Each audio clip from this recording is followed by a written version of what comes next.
este acto de inauguración del segundo Congreso Nacional de Mujeres Periodistas del Mediterráneo. Y es en este momento, con toda esta proliferación de canales, de medios y de mensajes, cuando los periodistas son más necesarios. Yo diría incluso que imprescindibles. Los periodistas deben tener el rigor y la capacidad para filtrar toda esa ingente cantidad de información que reciben, y además tienen que ser capaces de transmitir con veracidad lo que es realmente importante. Más que cambio, pienso que se debe hablar de una nueva mentalidad, esa que discurre por derroteros difíciles, como aceptar que las ideas se han vaciado de contenido y debemos todos reinventarnos. ¿Cómo? A través del esfuerzo, de la innovación, de la creatividad, de la generosidad y especialmente eliminando la prepotencia. Por las Cortes Valencianas pasan elementos de mucha importancia, de mucha trascendencia. Y sin embargo, salvo 2 o 3 momentos puntuales, no merecen la atención de los medios de comunicación que se ocupan de ello. Muchas veces se busca más que lo que se dice dentro del propio hemiciclo, los conflictos que pueden surgir en el entorno del hemiciclo. Y se hace más que una crónica política, se hace una especie de crónica de sociedad política.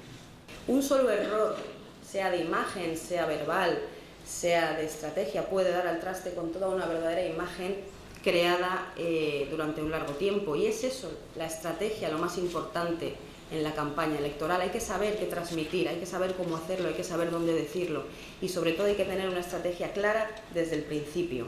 Yo no entiendo por qué todavía a estas alturas, en el año 2012, desde los periódicos llamamos a las administraciones, y no me quiero referir a ninguna en concreto, pero sí a todas en general, tanto nacionales como autonómicas, e incluso municipales, y no entiendo por qué todavía se ocultan datos, se rechazan informaciones, no se dan previsiones, no se informa sobre proyectos y planes y no se dan opiniones.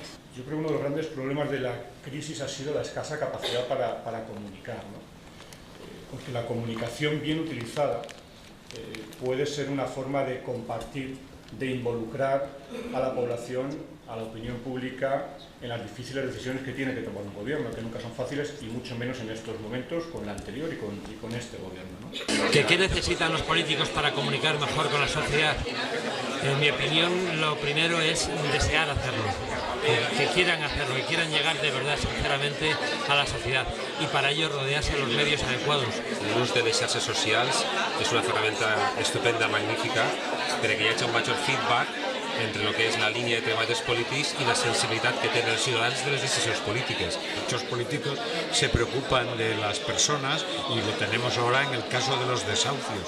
Gracias a las 2 grandes fuerzas políticas de este país se puede solucionar este tema. Entiendo que es fundamental que los jóvenes se formen en comunicación política, porque si los periodistas van a ser los que hagan intermediarios entre la política, entre los políticos y los ciudadanos, ese papel de transmisión resulta clave y sin él estaríamos absolutamente perdidos. Este tipo de congresos que está llevando a cabo Mujeres Periodistas del Mediterráneo me parecen importantísimas, porque además es un foro donde te permite conocer a los profesionales que están en los medios, que te conozcan a ti y establecer esas relaciones un poco que hablaban antes en la ponencia de, bueno, pues de conocerse persona a persona.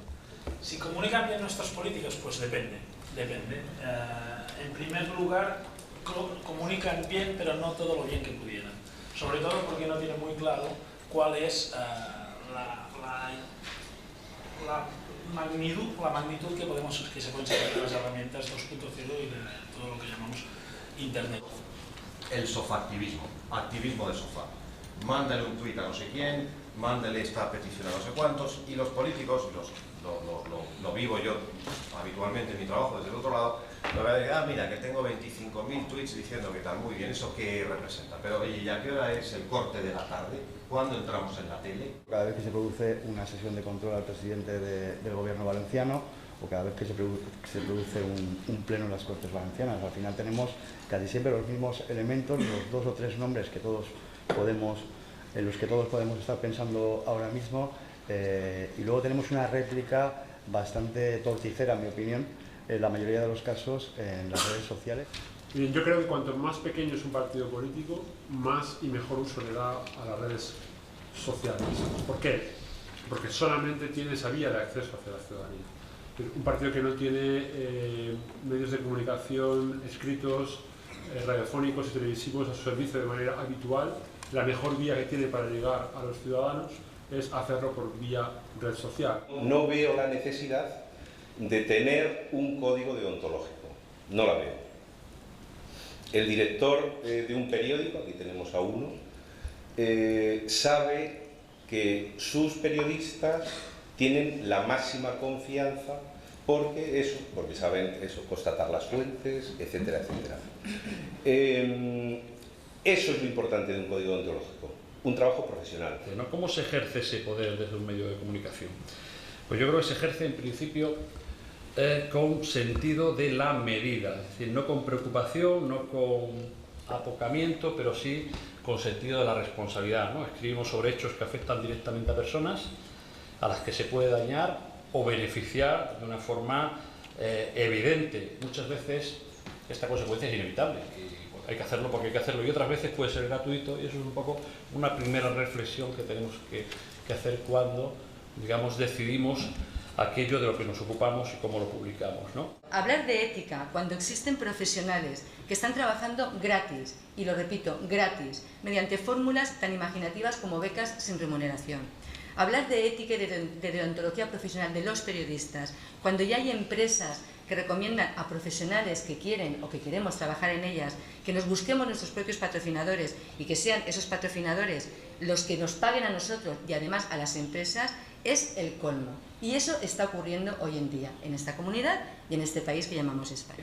Si un día los periódicos fueron imprescindibles, marcaban la agenda social, establecían de qué se hablaba en las emisoras de radio a las 9 de la mañana o a las 8 de la mañana, también establecían qué temas eran el menú informativo de las 3 de la tarde, ahora nos encontramos con que nos pensamos que todo el mundo habla de lo que nosotros hemos publicado y no lo sabe nadie.